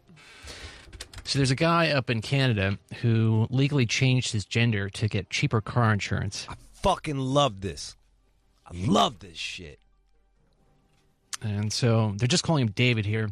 He's 24. He called an insurance company for a quote on his new Chevy Cruze, and they just asked, so how much would it be if I happen to be female? And they said $1,100 less per year if he were female. So then I'm gonna do this shit. Isn't that going to complicate your life in unforeseen ways? How so? I don't know. Suddenly you're listed as a woman on these legal documents. Huh.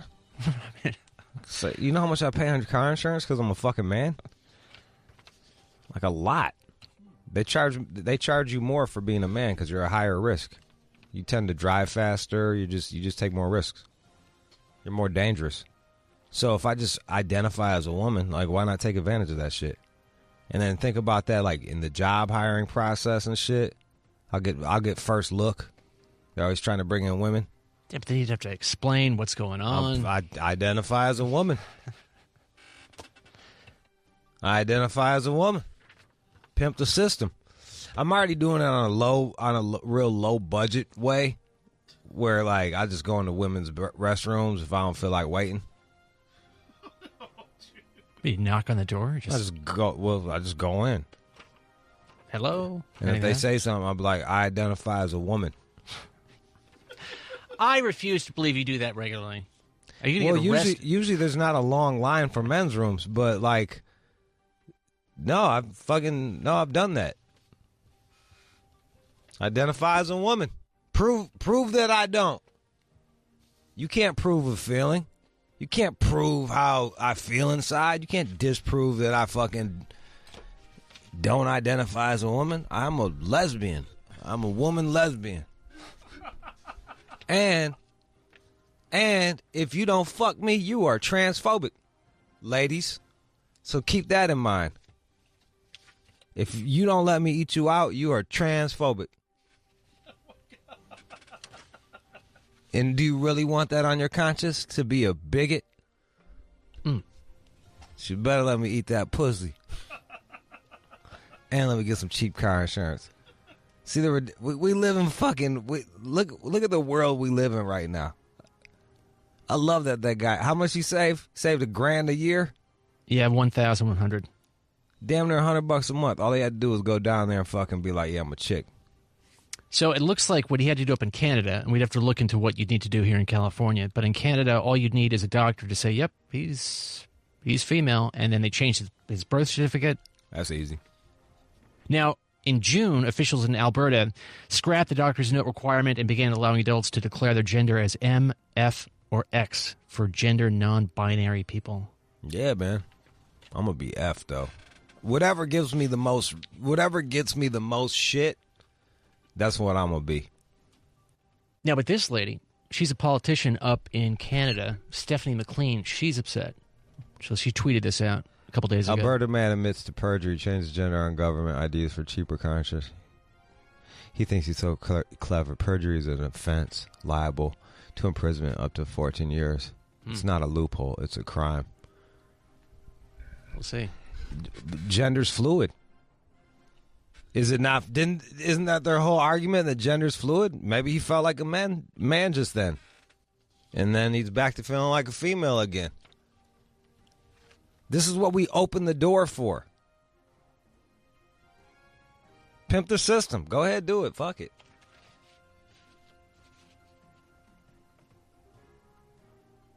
That's why I'm like, hey man, we gotta be careful with these shits. We really gotta think this shit through. I know everybody wants to be nice, and I'm not saying don't accept people or none of that. I'm not saying you don't deserve dignity.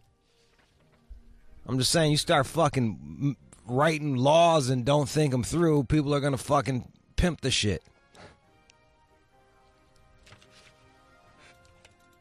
Yeah, I was at some fancy restaurant. The line was long as hell at the men's shit. I was like, I'm a woman.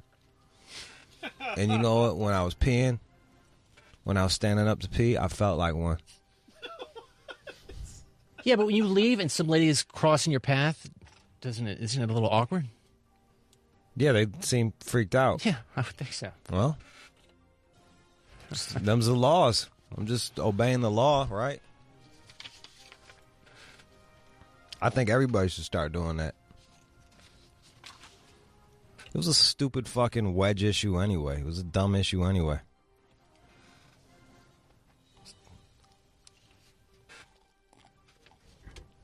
When being woke goes wrong.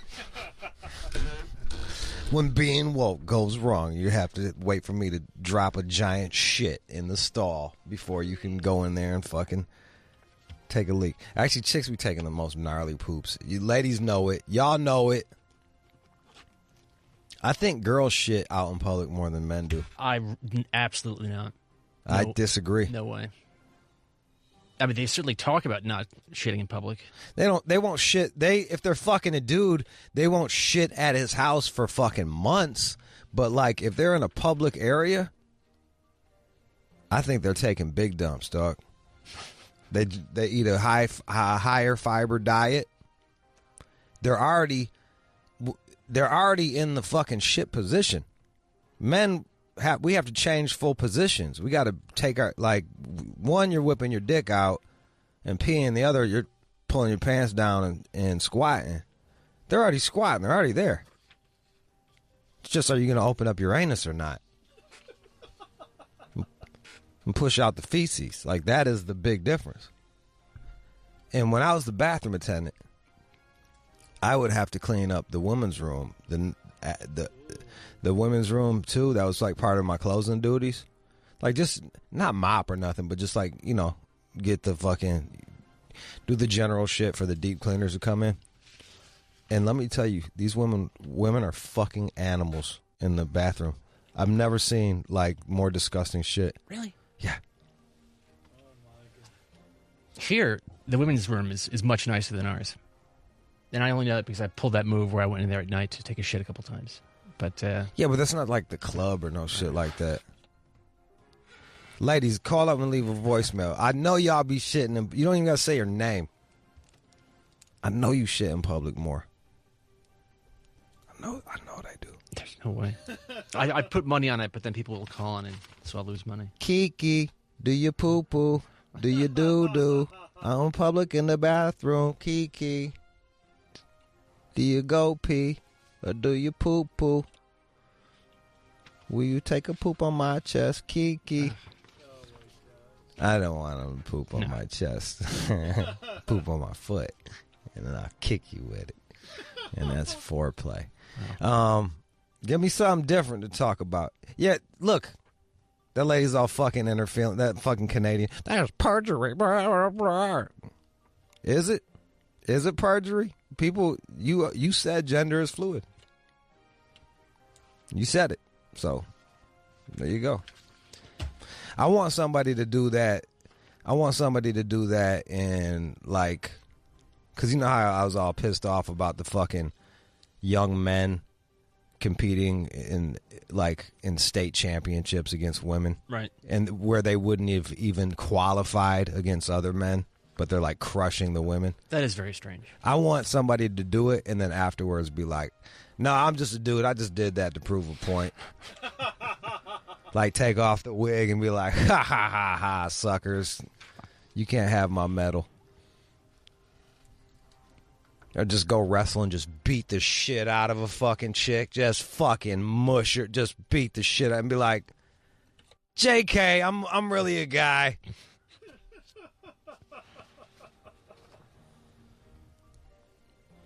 Liquids and laptops could soon be allowed on carry-on bags. Fucking thank God, dude. I remember that fucking, what was it, was he African? The guy that had the shoe bomb? Oh, yeah, that was a while ago. That's why we got to take off our fucking shoes now. It's ridiculous. All because of one fucking foot bomb that went awry. Now everyone's got to take off their goddamn shoes.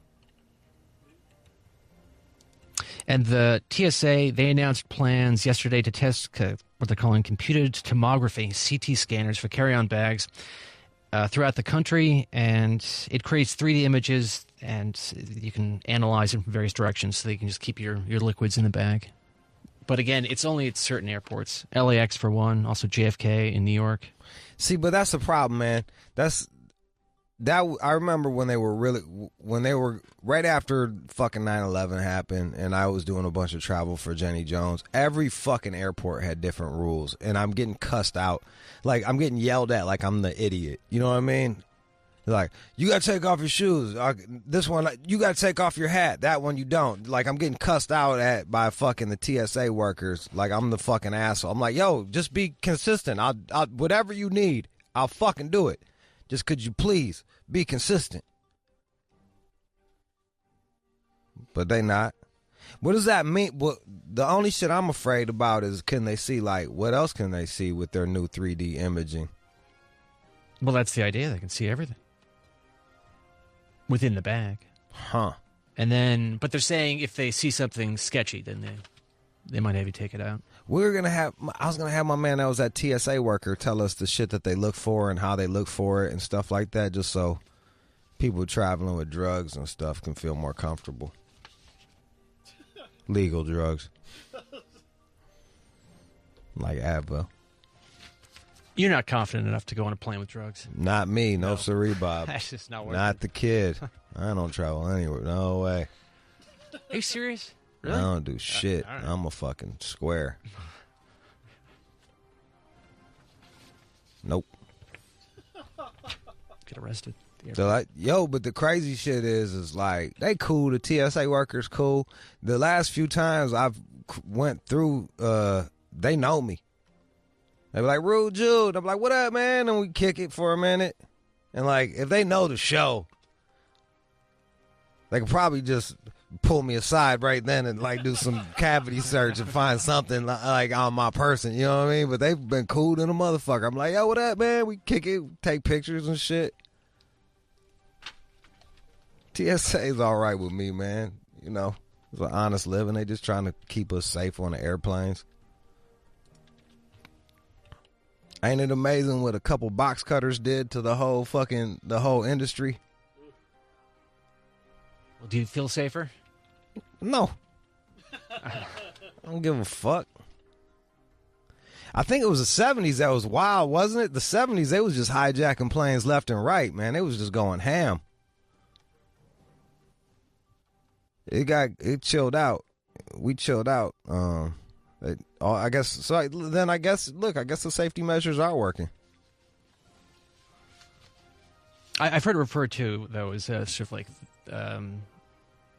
it's fake. I mean, they're not really protecting us, but the idea is they're doing this to demonstrate that they're doing something to shield us from this. But I agree with you that, I mean, these things have stopped, so I don't know. It's not really theater. Well, it's the argument about the door lock. Oh, right.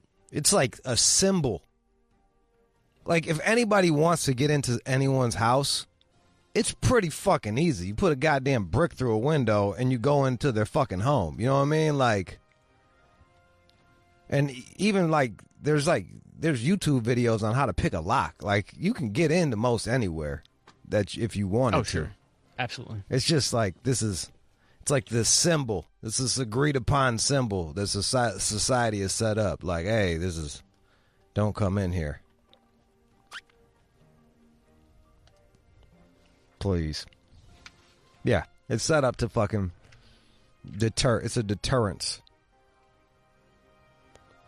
And it seems to be working, so whatever. I just wish they would just fucking get a consistent thing going on. My main shit is having to take off my shoes in the belt. That is annoying. But they make it where now you can do your watch, your glasses. Like, before you had to take everything. I remember this motherfucker had on a do-rag. And I'm like, what the fuck can he... It's a do-rag. Like, what is he going to hide in a do-rag? It ain't nothing but nylon and scalp. Like, you can't see, like... Plastic explosive. Nitroglycerin. Who knows? I don't know. Like nitroglycerin shaped to his fucking head and then covered with the do-rag? Maybe.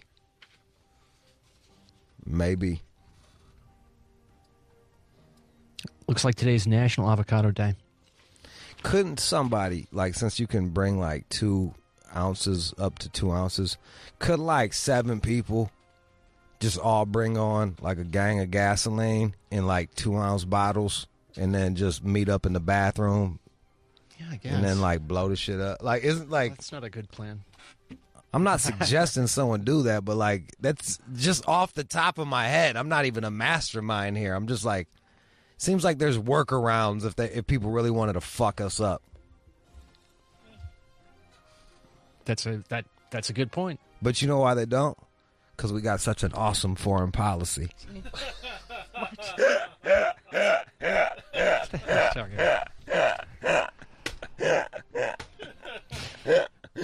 We don't fuck with anybody else's shit. We're so cool.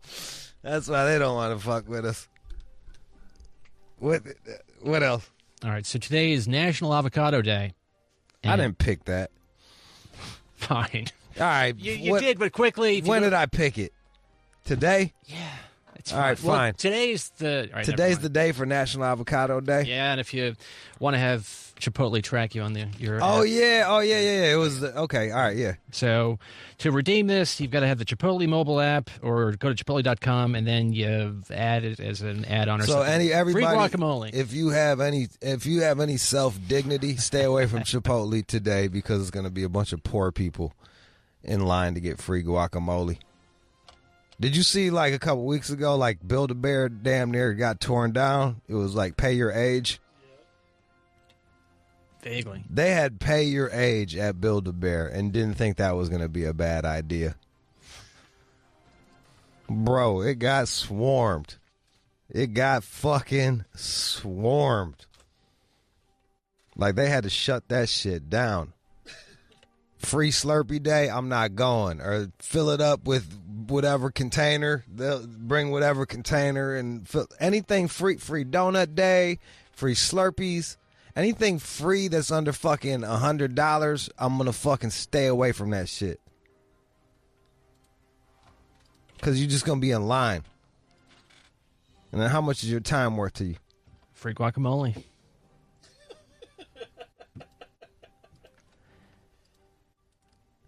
And you know the crazy shit is like the new jam for like the fucking like rich people and shit, or the nouveau rich, the I don't know, I think they call them the bourgeoisie or some shit. What is that? The middle class and the upper middle class is the fucking avocado toast. I know, what is that? It's toast with motherfucking avocado on that shit. Like, in the when I used to live in Koreatown, there would be like this little Mexican. There'd be, I don't even know what they're called. You might be able to help me out with this, Chris. They're basically moving trucks.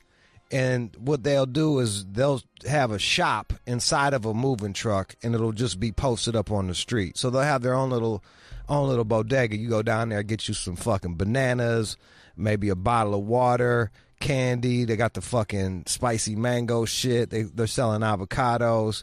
It's like a little Mexican stand. And when I was in K-Town, I would go down there, get 3 avocados for $1, go upstairs and like make avocado toast. I would fucking make toast, mush that shit, throw some cayenne on that bitch and salt and pepper. Like, cause I was poor. And it was just seemed like high fat and fiber and I'd be able to do my day. And now that's like, you paying $8 for that shit. I saw some for $22 with like delivery or something. It was just insane to me. That's the new shit. Like we keep running out of shit that we need to overpay for. Like a cup of coffee used to be 50 cents. You know what I mean? And now I'm the same. I'm that asshole. It's like I get a fucking $5 cup of coffee, and then I know the people, so I overtip. So like I'm dropping mad money for a cup of fucking coffee, man. Cup of Joe. Now it's avocado toast. That's a new shit. Alex says she saw one for $17 on the menu. I believe it too. $17 for some avocado. It's bread in an avocado with some chili flakes on that bitch and radish greens. Like and then they'll be like, millennials are poorer than ever. Like, here's an idea. Stop dropping fucking $20 for a piece of bread and some avocado. According to last year, it says CNBC said that $900,000 a month was spent on avocado toast in the nation. It's a lot of money. That's damn near $12 million a year. Let's say that's like $10 million a year. That's fucking crazy.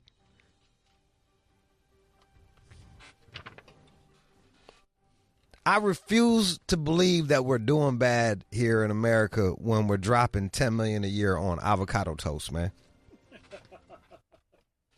And now you go out to these restaurants now, like the fancy restaurants, they'll sell you, like I was like, they're like, try this fried chicken. It was like $20 for some fried chicken, and they brought me 2 pieces of chicken, and it wasn't even as good as Popeyes. I'm like, are you fucking, like, where the fuck do I live? Around all these bougie motherfuckers. I got a love-hate relationship with them bougie motherfuckers. Because I like the fancy coffee, and all the bitches, all the chicks are in, like, good shape and shit. They do yoga. I'm sure their fucking pussy walls are mad tight and shit. Kegels. Whatever. I don't know. All right, man. You got good news, or was that the good news? That was not the good news. The good news is you can wait 2 hours in line to get free avocado toast. If you're in, or wait, free guacamole. Looks like in Ohio, you might even get food poisoning. Lots of people are getting sick over there at this Chipotle. More than 100 people. Sorry. Today? I was just checking out the story, and there's some. Never mind, but Chipotle, they're taking a bit of a hit because a lot of people are getting sick over at this Ohio one. That started off as a McDonald's company, you know that? Yep. And then it fucking branched off as doing its own thing. We did the whole thing with the Chipotle hacks. Like, order the bowl, extra meat, and then get order two tortillas on the side, like shit like that. Chipotle hacks. Diarrhea, too. After eating dishes, including tacos and burrito bowls. Sorry. It's like, it's cool, man. It's like doing a show with Rain Man. Sorry. I wish you could count cards. Like, I wish you could count cards. We go to Vegas and just make $1 million. Got the worst attributes of fucking Rain Man. All right, give me the good news. And now, time for good news. This guy from Alabama who has cerebral palsy and he's in a wheelchair, he finally realized his dream of going to the beach. So he got to go to Florida. David Thomas and his friend helped him out, took him over there. No shit. Yeah. And why couldn't he get to the beach? He was just like, no transport or no shit like that? Yeah, it doesn't look like he's that rich, so he just hasn't been able to leave Alabama. But damn, that's rough, man. I know. Being broke and like having cerebral palsy, that's tough, man. All right, let's see. All right, and they have this special wheelchair so we can go down the beach. All right, so turn down the music. It doesn't. All right, so it looks like a young brother in a fucking some super duper wheelchair. He's finna go to the beach. Hell yeah, man. He's getting out there doing it. It's like an all-wheel drive wheelchair. It's gangster and his homeboy there with some dreads, rocking that shit. Hell yeah. And that's fucking dope. Was it wrong for me, since it was a brother? I thought he was going to have on some jean shorts and Jordans. Was that wrong for me to think that shit? Nah, look at that. He's fucking cruising on the beach. Hell yeah, man. Good for you, bro. Fuck yeah. Did he get to go in the water at all, or did he just felt the sand? Yeah, he's just cruising around on the beach. Man, they talked to him a little bit? Yeah, Now, but yeah, like it all the way down. Yeah, they're just talking about the rig. We really take our health for granted, man. You know what I mean? In a wheelchair. Jeez. We really take our health for granted. It's the best summer vacation ever in my life. It's fucking awesome, on man. The beach. In that wheelchair. Bag back so they can see the wheelchair. Very nice. The wheelchair looks like fucking Caterpillar made it. It looks rugged. Try to see me riding dirty. Baby riding dirty. My man. See, give me them shits like that. I don't give a fuck about dogs. Fine. Or like, give me one dog a week. Like, I want to see like some shit like that, man. That's fucking dope, man. My man's landlocked in fucking Alabama. Never got to go to the fucking ocean. Couldn't get out there. It's been too fucking tough for him. Fucking A, man. Good shit. Good on him, man. Congrats. All right, let's go. You are checking out the All Out Show with Rude Jude on demand. Coming to you live at Shade 45. That was a show. Shout out to Justin Hunt. You can follow him at The Company Man on everything. He actually videotapes our discussions and puts them up there. So if you like ever miss a part, you can just go look for it there. Yeah, buddy. Yeah, buddy. Let me thank everybody that did something on this show. Most of all, I like to thank myself. I'm the shit. No. Just fucking with you. Chris on the boards, man, handling that shit. John, producer and does the news.